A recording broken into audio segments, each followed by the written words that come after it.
What is up? Thank you for coming to my channel, Prison POV. Now let me say this shirt right here is very special to me. Lurker Chalice. It's the first shirt that was ever sent to me here at Prison POV.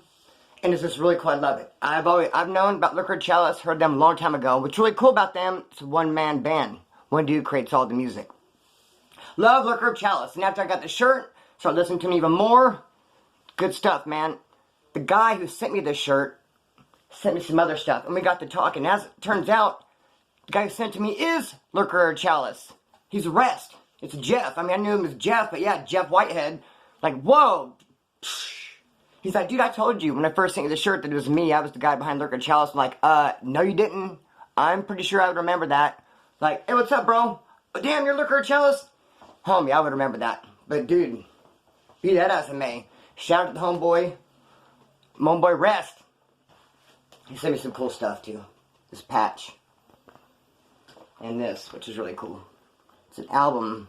I'm going to use it for different kind of, it's supposed to have an album in there, but you can use it for whatever you want. I can even throw my Prison POV stickers in there if I feel like it. It's a cool bag. Shout out to homeboy Lurker Chalice. Also, in a video ago, maybe last video, maybe, I don't know if I want to say prior or previous. A couple of videos ago, I got some Hard Intention merch from Smiley. No, it didn't come from Smiley. But Hard Intentions, the homeboy Smiley, Mitch. I got a hat. And 2 shirts. And I just assumed that they came from Mitch. So I said, shout out to you, Smiley. Thank you, brother. But he came on. He was quick to set the record straight. He's not going to get no, thank you. And he didn't send it. He wanted to point me in the right direction and said, no, actually, your homeboy from Bakersfield, Hardcase, sent those to you. He's a subscriber of both mine, Hard Intentions. And I'm so mad at myself right now. Because it's Hardcase and there's some numbers after it. And I have the numbers memorized. I think it's 24/7 Hardcase. I don't know. Mad at myself when I forget stuff. I would be the type of dude, the singer, that I'd forget my own lyrics up there. Because I could put on a spot, it's like forget shit. I'd be on stage jamming out. Just start humming away. Hopefully the bass player or someone will pick it up. Yeah, I would forget the lyrics, guaranteed. It's like I forgot the rest of Hardcase's name. But shout out to you, homeboy, thank you. And you actually sent me a Hard Intention shirt a couple months ago, too. So thank you, brother. Right now I'm going to talk about raids in this video. Oh, let me trip on this, man, real quick. You know what's so weird? My last video, Dirty Trick. You know what ended up being the icing on the cake, the final dirty trick? The video didn't get monetized. I mean, what is up with that? I don't understand the whole monetization game. It's just like pick and choose. What's wrong with Dirty Trick? I mean, there's a band called Cheap Trick.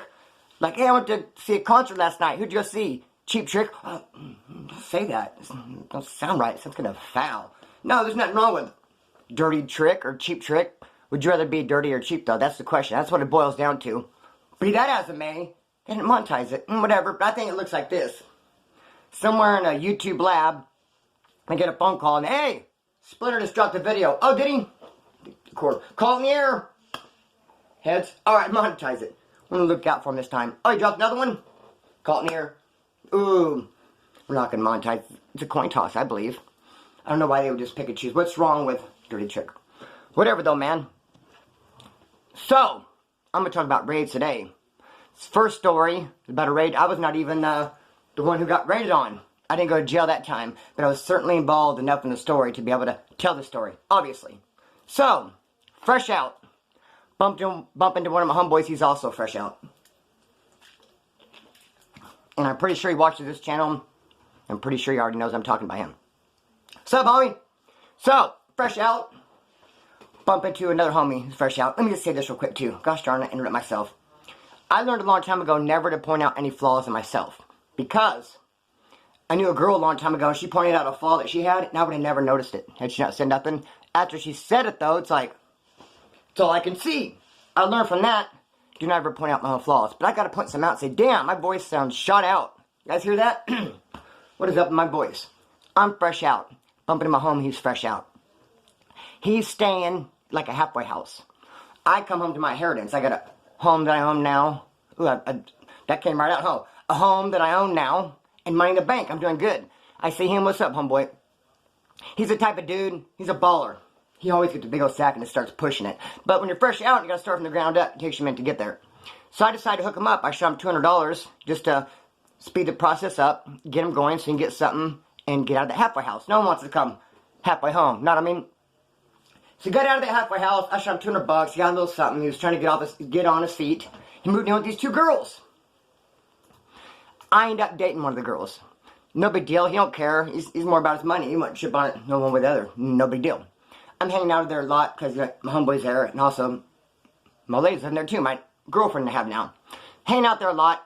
Then another homeboy comes along, starts dating the other girl. There's two girls. I'm dating one. Another homeboy who's hanging out with us is dating the other one.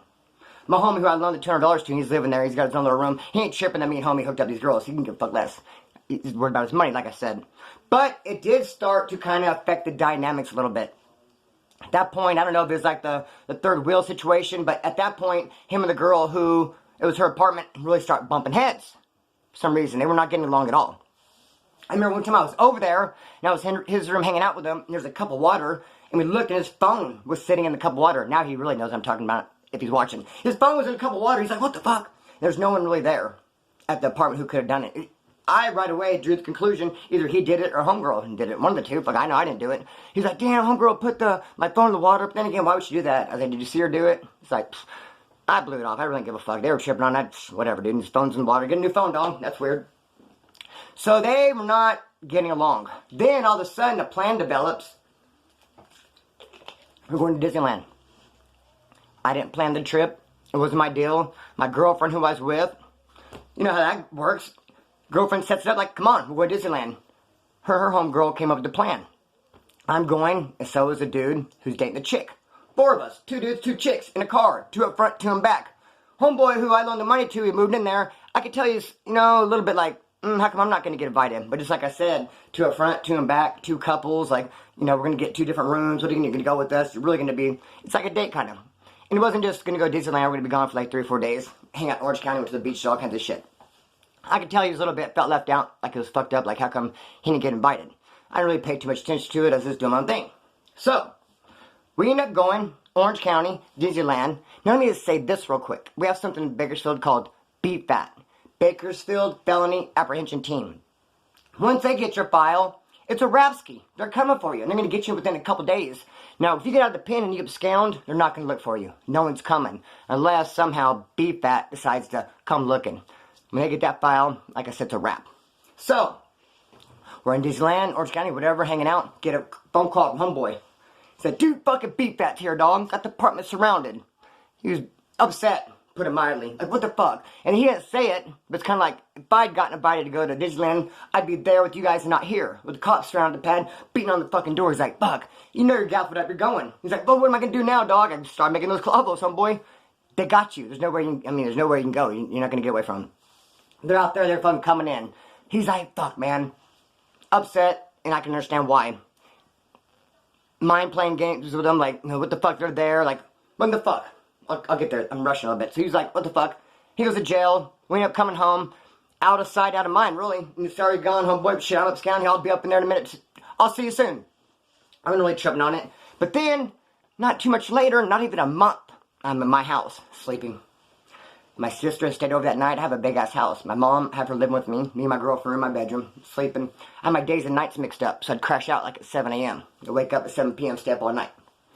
My mom's, Chris, leave me alone. Chris, I throw in her fake snore, throw her off. Get the fuck out of here. She's like, Chris, sweetie, honey, cops are here. What?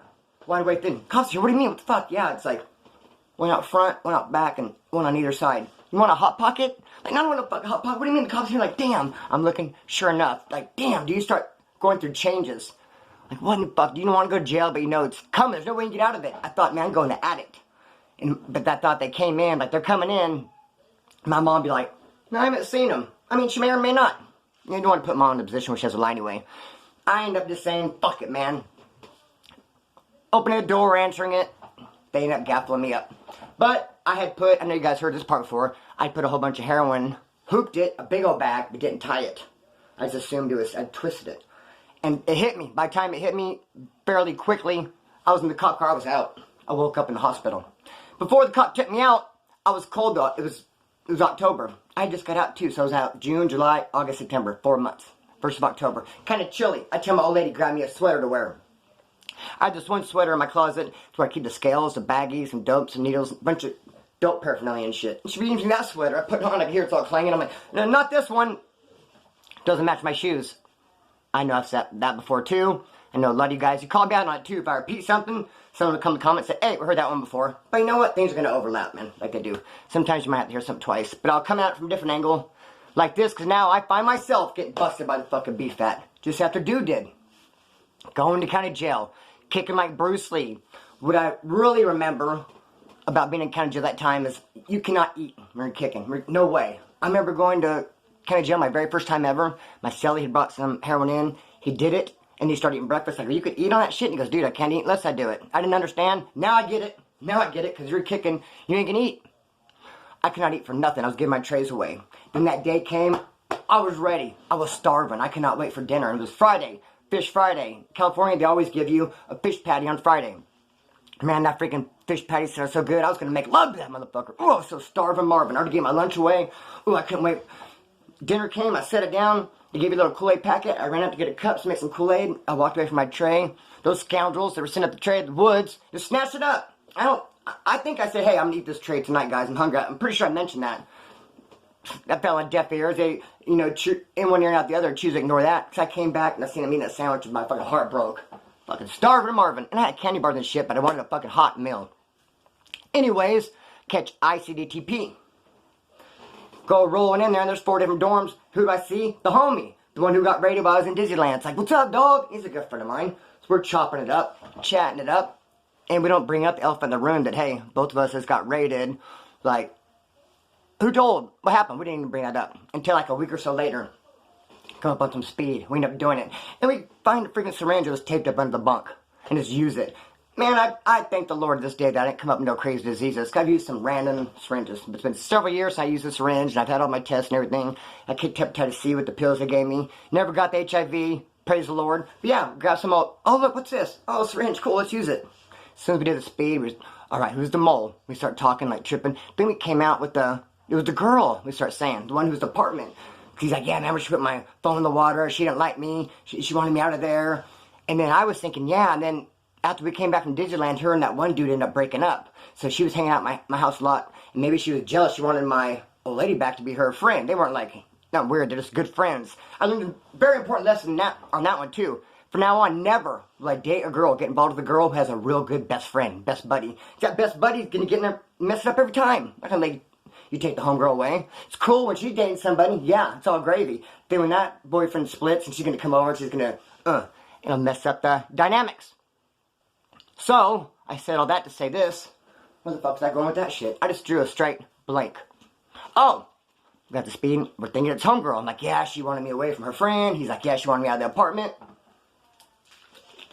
Then we came down next morning, got some sleep, and we're like, nah, you can't do that. You just can't assume. You can't, like, add it up. 2 plus 2 is 4, and it has to be them. Without harsh paperwork, and it's right there, black and white in front of you, you can't say, oh, someone, told or whatever. You just can't do it. I'm not going to sit there and say, someone told us I got it right in there. Sent someone to your house.